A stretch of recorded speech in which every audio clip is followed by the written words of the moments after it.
Next chapter, Recipricals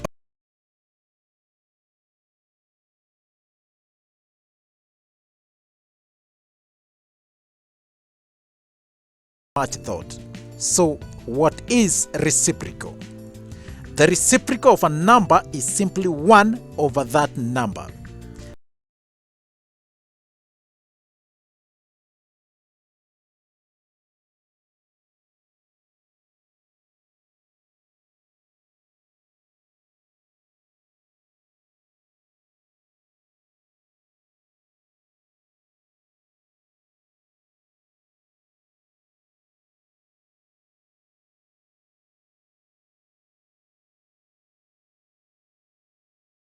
Over simply means division.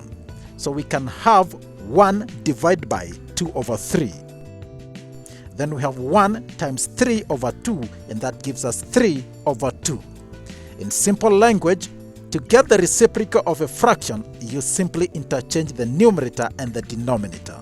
In shorthand, the reciprocal of a number n is given as n raised to power of -1. And so the reciprocal of 2 is 1 over 2, or 0.5.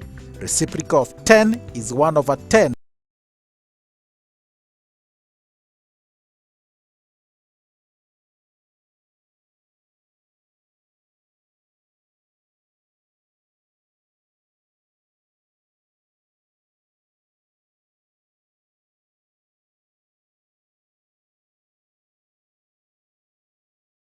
.534. Whew, damn, that's never gonna be easy.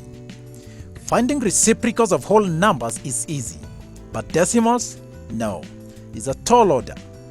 Luckily, we have tables of reciprocals of numbers from which we read the reciprocals of numbers.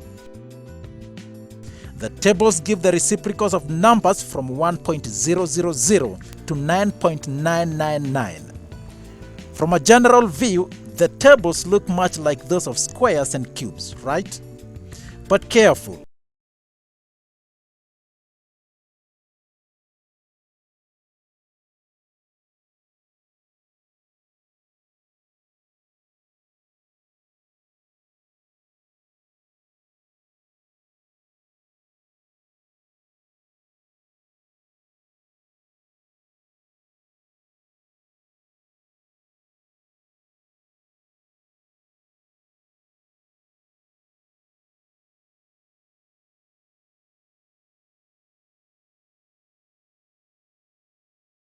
Meets us here, and the figure is 2.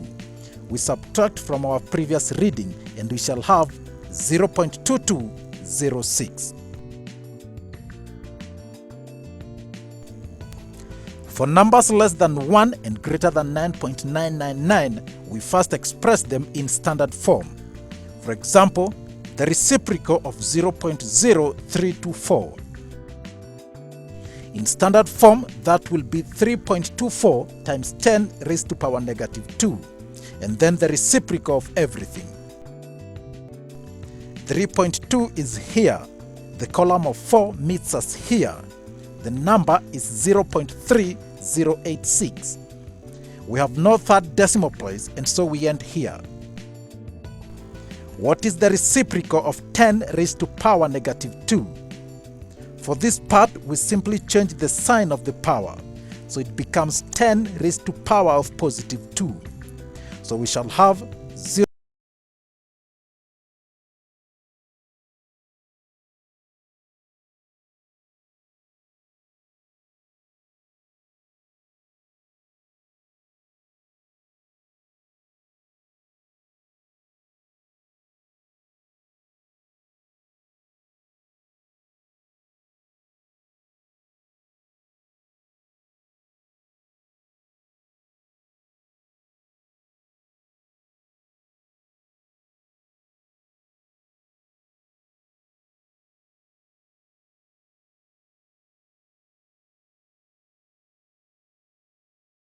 .53.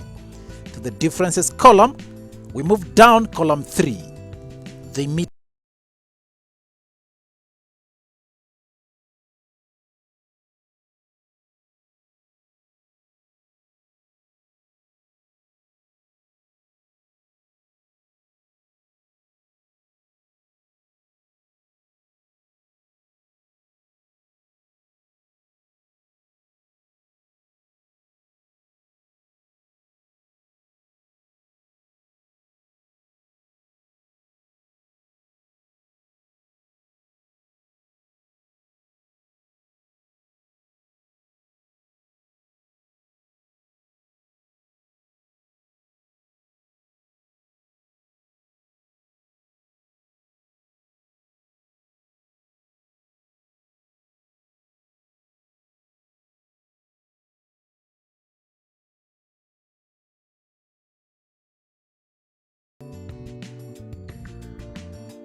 second one makes it easy for me to see the way forward.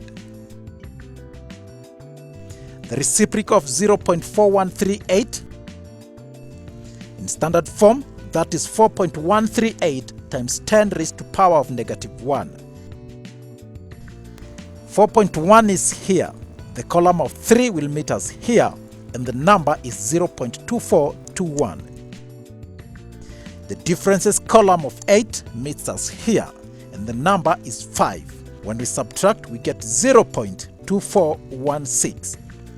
Reciprocal of 10 raised to power negative 1 is simply 10 raised to power positive 1. So we have 0.2416 times 10 raised to power 1, or simply 2.416. And then we multiply.